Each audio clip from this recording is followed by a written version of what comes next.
تیسری صدی ہجری میں امام محمد مہدی کے بارے میں انہوں نے یہ عقیدہ کلیم کیا کہ وہ تو غیابت میں چلے گئے ہیں اور غار میں وہ جا کے چھپ گئے ہیں اور وہ جا کے قرب قیامت میں نکلیں گے. تو پریکٹیکلی تو اب ایسے امام کا مجھے کیا فائدہ جو پچھلے آلموسٹ 1100 سال سے غار میں چھپا بیٹھا ہے, اور کس غار میں ہے, کیسے میں کانٹیکٹ کروں, نہ میں اسے واٹس ایپ کر سکتا ہوں, نہ میں اس کے ساتھ کوئی وائس میسیجنگ کر کے اس سے موجودہ زندگی کے حالات پوچھ سکتا ہوں. اعوذ باللہ من الشیطان الرجیم. بسم اللہ الرحمن الرحیم. الحمدللہ رب العالمین. الصلاۃ والسلام علی محمد وآلہ الطیبین الطاہرین المعصومین ولعنۃ اللہ علی اعدائہم اجمعین. اما بعد. واجب الاحترام ناظرین کرام، وہ کہ آپ بخوبی واقف ہیں، یہ کلپ ابھی آپ نے سماعت فرمایا. محمد علی مرزا جہلمی، جو انجینئر محمد علی کے نام سے مشہور ہیں، عموماً ان کی گفتگو علمی اور تحقیقی ہوا کرتی تھی. ان کی فکر ہماری فکر سے قریب تر اور ہم آہنگ تھی. لیکن چند روز پیش ایک ویڈیو کلپ ایسا دیکھا گیا جس میں انہوں نے امام زمانہ عجل اللہ فرجہ الشریف کے حوالے سے توہین آمیز لہجے میں تحقیر آمیز جملات بیان کیے. گو کہ بندہ حقیر اس قسم کی گفتگو سے صرف نظر ہی کیا کرتا ہے، لیکن جب بات امام زمانہ پر آ جائے تو جواب دینا لازم ہو جایا کرتا ہے. عقل بھی یہ حکم دیتی ہے کہ جس امام کے صدقے میں رزق و نعمات الہیہ سے فیضیاب ہو رہے ہیں اس کا دفاع کرنا بھی لازم ہے. مومنین کرام کا بھی فرض ہے کہ وہ ان دلائل کو، کتب کو، رسائل کو، پیغامات کو دیگر مومنین تک بھی پہنچائیں تاکہ یہ بھی ایک طرح کی نصرت امام زمانہ میں شمار ہو سکے. محمد علی مرزا نے کہا اس امام کا کیا فائدہ جو غار میں چھپا بیٹھا ہے، نہ میں اسے میسج کر سکتا ہوں، نہ واٹس اپ کر سکتا ہوں، نہ وائس میسج کر سکتا ہوں. تو حضور والا غیبت امام زمانہ عجل اللہ فرجہ الشریف آپ کی سمجھ سے بالاتر ہے. ذرا شیطان کی غیبت ہی سمجھ لیجئے. آپ شیطان کی غیبت پر تو کاملاً یقین رکھتے ہی ہیں. حضور جب شیطان گمراہ کرتا ہے تو کیا وہ وائس میسج بھیجتا ہے؟ کیا وہ واٹس اپ کے ذریعے سے گمراہ کرتا ہے؟ جب اسے گمراہ کرنا ہوتا ہے تو وہ کیا طریقہ اختیار کرتا ہے؟ وہ دل میں وسوسے ڈالتا ہے، شبہات پیدا کرتا ہے، گناہ کا خیال ڈالتا ہے، گناہ کی طرف آمادہ کرتا ہے اور انسان گناہ کے راستے پر چل پڑتا ہے. جب وہ دل میں خیال ڈال کر گمراہ کر رہا ہے، غیبت میں رہ کر غائب ہو کر گمراہ کر رہا ہے، تو پھر ایک ہادی بھی تو ہونا چاہیے جو غائب رہ کر دلوں میں نیک خیالات ڈال کر گمراہی سے بچائے، عبادات کی طرف لے کر آئے. جب گمراہ کرنے والا غیب میں رہ کر گمراہ کر سکتا ہے تو پھر ہدایت کرنے والا اگر غیب میں رہ کر ہدایت کر رہا ہو تو کیسا اعتراض ہے؟ یہ عقیدہ غیبت قرآن مجید میں اور حیات انبیاء علیہ السلام میں بارہا مشاہدہ کیا جا سکتا ہے. سب سے پہلے نبی ہیں حضرت آدم علیہ السلام، جن کے بارے میں پروردگار عالم نے سورہ بقرہ میں ارشاد فرمایا، انی جاعل فی الارض خلیفہ، اے ملائکہ میں زمین پر ایک خلیفہ بنا رہا ہوں. آدم علیہ السلام کو خلیفہ بنایا تھا زمین کے لیے، لیکن ایک عرصے تک آدم علیہ السلام زمین پر نہیں آئے، آسمان پر رہے اور آسمان کے بعد جنت میں رہے. خلیفہ بنے تھے زمین کے لیے لیکن زمین سے غائب رہے. پھر پروردگار عالم نے حضرت آدم علیہ السلام اور حضرت حوا سلام اللہ علیہا کو جنت سے زمین پر بھیجا، لیکن فرق یہ رکھا کہ حضرت آدم علیہ السلام کو سرادیپ کی پہاڑی پر سری لنکا میں نازل کیا، حضرت حوا سلام اللہ علیہا کو جدہ میں سعودی عرب میں زمین پر اتارا. یعنی آدم علیہ السلام حضرت حوا کے لیے غیبت میں تھے اور حضرت حوا حضرت آدم علیہ السلام کے لیے غیبت میں تھیں. دونوں ایک دوسرے سے غائب تھے. انسان کا زمین پر پہلا قدم ہے، آغاز ہے، اور اس آغاز انسانیت و بشریت میں ہی غیبت موجود ہے. جب آغاز انسانیت میں غیبت ہے تو اگر انجام و اختتام انسانیت میں غیبت موجود ہو تو قابل اعتراض نہیں، قابل قبول ہوا کرتی ہے. اسی طرح حضرت نوح علیہ السلام بھی جب اپنی قوم سے ناراض ہوئے تو قوم کو چھوڑ کر دور چلے گئے اور وہاں جا کر کشتی تعمیر کرتے رہے. تو جس دورانیے میں حضرت نوح قوم سے دور تھے یہ ایک طرح کی غیبت ہی شمار کی جا سکتی ہے۔ حضرت ہود بھی اسی طرح سے، اور حضرت ابراہیم علیہ السلام جو خلیل اللہ کے لقب سے ملقب ہیں، دنیا میں آنے کا وقت آیا تو ماں کے شکم میں ہی حضرت ابراہیم علیہ السلام کو دوسروں کی نگاہوں سے غائب کر دیا گیا، اور جب حضرت ابراہیم دنیا میں آ گئے اب ماں نے حضرت ابراہیم علیہ السلام کو غار میں لے جا کر چھوڑ دیا۔ غار کا آغاز یعنی حضرت ابراہیم لوگوں سے غائب رہے اور غار میں رہے، ماں جاتی تھیں وہاں پہ حضرت ابراہیم علیہ السلام کو خوراک دیتی تھیں اور واپس چلی آتی تھیں، ابراہیم غار میں ہی پلتے رہے۔ غیبت ہے ابراہیم علیہ السلام کی اور اس کا تعلق غار سے ہے۔ اب غار اور غیبت پہ اعتراض سمجھ سے باہر ہے۔ پھر جب حضرت ہاجرہ سلام اللہ علیہا سے ازدواج ہوا اور حضرت اسماعیل علیہ السلام دنیا میں آئے تو حضرت ابراہیم علیہ السلام ان دونوں کو لے کر بیت اللہ پہنچے، کعبۃ اللہ پہنچے، اور وہاں پر ان دونوں کو سکونت دلائی۔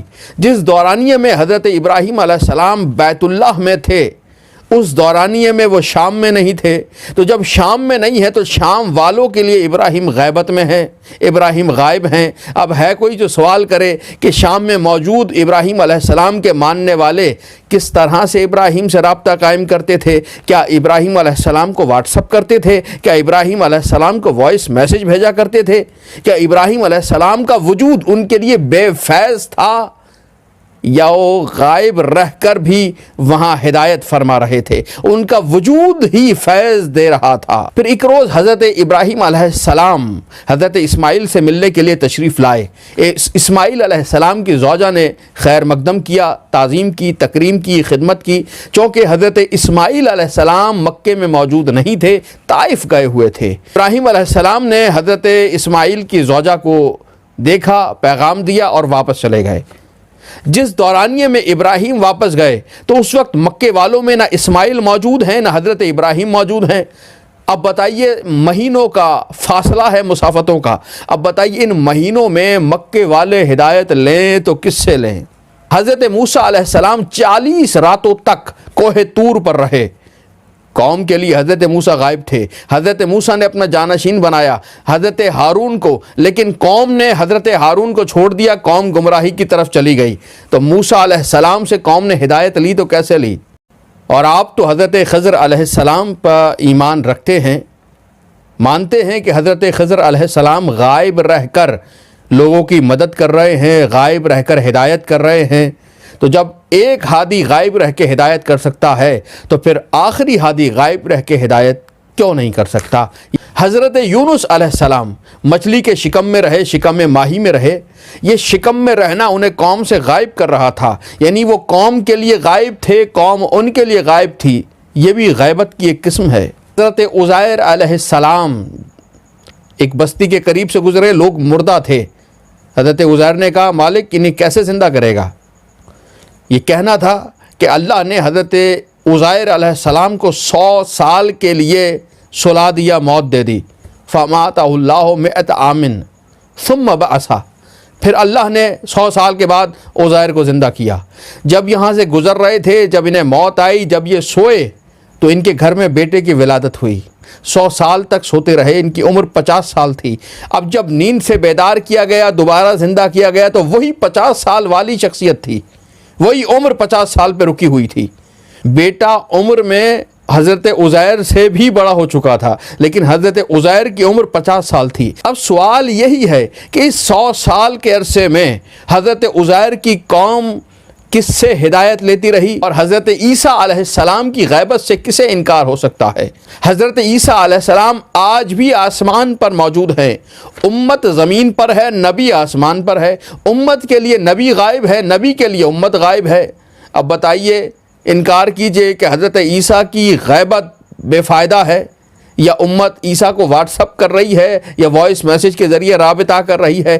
اور اگر ان تمام دلائل سے بھی اذہان عالی قائل نہیں ہوا تو پھر میں اپنے نبی اکرم حضرت محمد مصطفیٰ صلی اللہ علیہ وآلہ وسلم کی مثال آپ کے سامنے پیش کروں گا کہ حیات مصطفی میں مقامات غیبت نبی اکرم صلی اللہ علیہ وآلہ وسلم مبعوث ہونے کے بعد 3 سال تک سری طور پر دعوت دیا کرتے تھے، علنی جہری نہیں، سری دعوت ہوا کرتی تھی۔ جب حکم آیا فاصدع بما تؤمر وانذر عشیرتک الاقربین، تو نبی اکرم صلی اللہ علیہ وآلہ وسلم نے حضرت علی علیہ السلام کو حکم دیا کہ دعوت ذوالعشیرہ کا انتظام کیا جائے۔ وہاں سے علانیہ طور پر اسلام کا پیغام پہنچایا۔ 3 برسوں میں نبی اکرم کی ہدایت مثل غیبت ہی تھی، خاموش رہ کر ہدایت کر رہے تھے۔ پھر اعلان رسالت کے بعد کافی لوگ اسلام کے دائرے میں آئے، اسلام کا پیغام پہنچا، کفار و مشرکین نے نبی اکرم کو اذیتیں دینا شروع کیں۔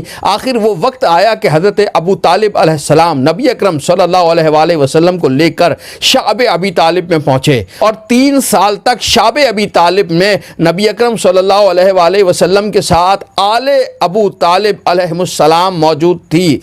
3 سال تک نبی اکرم صلی اللہ علیہ وآلہ وسلم شعب ابو طالب کی غار میں رہے، یعنی مسلمانوں سے غائب رہے۔ مسلمان سب مکے میں موجود تھے، مدینے میں موجود تھے، اور نبی اکرم شعب ابی طالب میں موجود تھے۔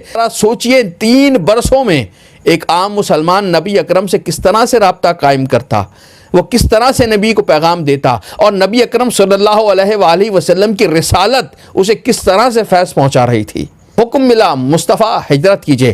نبی اکرم صلی اللہ علیہ وآلہ وسلم نے علی ابن ابی طالب علیہ السلام کو اپنے بستر پہ سلایا اور آیات الہی کی تلاوت کرتے ہوئے گھر کے باہر جتنے مشرکین جمع تھے ان کے درمیان سے گزر گئے۔ 40 کافر نبی کے گھر کو گھیرے ہوئے ہیں اور مصطفیٰ تلاوت آیات کرتے ہوئے درمیان سے گزر رہے تھے۔ کافر نبی کو نہ دیکھ سکے، کافروں کی آنکھوں پہ پردے پڑ گئے، یعنی نبی اکرم ان کے لیے غائب ہو گئے۔ درمیان میں بھی تھے مگر غائب ہو گئے، درمیان میں رہ کر بھی غائب ہو گئے۔ تو جب پہلا محمد درمیان میں رہ کر غائب ہو سکتا ہے تو پھر اگر آخری محمد درمیان میں رہ کر غائب ہو جائے تو تعجب کیسا ہے۔ مشرکین آئے، نبی اکرم کا پیچھا کیا، نبی اکرم غار سور میں چلے گئے، 3 دن تک غار میں موجود رہے، کافروں کو نظر نہیں آئے۔ مکے والے مسلمانوں سے بھی غائب تھے، مدینے والے مسلمانوں سے بھی غائب تھے، یعنی نبی ایک مرتبہ پھر غار کی غیبت میں چلے گئے ہیں۔ غیبت اور غار کا بڑا گہرا تعلق ہے۔ تو نبی اکرم کا بار بار غیب میں جانا ہمیں بتا رہا ہے کہ غیب کا عقیدہ بنایا نہیں گیا، بلکہ غیب کا عقیدہ آغاز اسلام سے انجام و اختتام اسلام تک موجود تھا، موجود ہے اور موجود رہے گا۔ امید ہے کہ ہمارا یہ مختصر سا پیغام آپ کے عقیدہ مہدویت اور عقیدہ غیبت کو تقویت پہنچا رہا ہوگا۔ آپ کے لیے دعا گو ہوں۔ وآخر دعوانا ان الحمد للہ